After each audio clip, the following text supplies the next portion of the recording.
Interior, downstairs of house, day. Derricka Smithers, an estate agent, is expecting Nigel, a potential buyer, for a house viewing. She busies herself straightening furniture, soft furnishings and table settings, and removing and discarding dead flowers, in particular from a silver vase on the upstairs landing. The doorbell rings. Derricka answers the door to Nigel.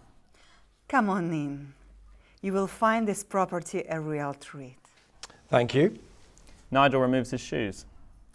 Let's start with the reception rooms. Derricka leads the way into the lounge. Nigel follows, his eyes darting purposefully around. Stunning, isn't it? Indeed. These marble pine doors lead through to the dining room. Nigel sees a watch on a shelf. Those window frames don't seem to have been updated like the rest of the house. Is there a reason? While Derricka looks at the window frames, Nigel slips the watch into his pocket. I see what you mean. I'll check with the owner and get back to you. But I wouldn't worry. He has spared no expense on the refurbishment. You certainly get a terrific view. Come and see it from upstairs.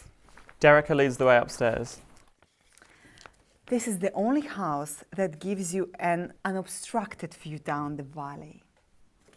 Is that an actual balcony or just one of those Juliet balconies? Derricka crosses to the window and tries various keys to open the balcony doors. While she does so, Nigel slips a phone into a side pocket of his jacket. Oh, plenty of room to have breakfast out there. I'd show you if I could master these locks. The vendor is mad keen on security. Not to worry. I need to bring the wife out to see this. I'm sold on it, but you know what women are like. Derricka senses that the viewing is at an end and leads the way downstairs. Great idea. I know the vendor would be delighted to meet her. Nigel sees a silver vase on a table on the upstairs landing.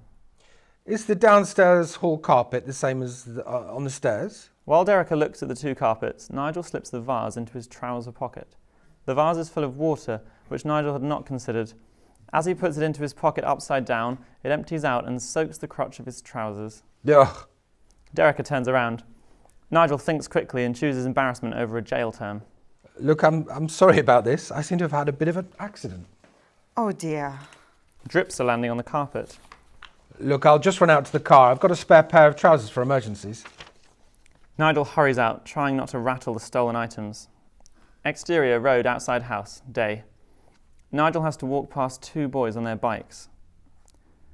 Ugh, that man has wet his pants. Nigel hurries to his car, opens the door, takes off his trousers and then into the floor well. Very discomforted by being the centre of attention, he slams the car door and hurries to the boot.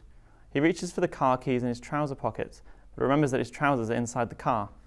He tries the car doors, but they are self-locking. In desperation, he starts to make a run for it. The boys start laughing at him. He changes his mind, walks back to the house, and rings the bell. Derricka answers. Mrs. Smithers, I'm sorry, but I've done a silly thing. I've locked myself out the car. You look a bit stressed. Come in and sit down for a moment. Interior, kitchen of the house, day.